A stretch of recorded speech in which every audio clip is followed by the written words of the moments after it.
Instagram has added a new feature that can automatically scroll your Reels feed for you. Want to try it out? I'm Jessica, and in this video, I'll show you how to enable auto scroll on Instagram Reels. Now let's get started. To enable auto scroll for Instagram Reels, first make sure you've updated your Instagram app to the newest version. Then open Instagram and go to the Reels tab. Tap the three dots on the right. Then tap the switch labeled Auto Scroll.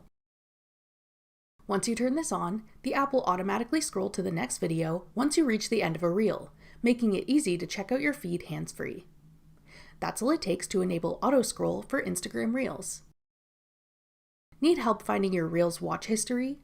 Check out this tutorial next. Click the video on your screen now to watch. Thanks for watching. If you found this video helpful, we'd love it if you'd hit the like button below and subscribe to our channel. We put out great new tech tutorials like this one every day.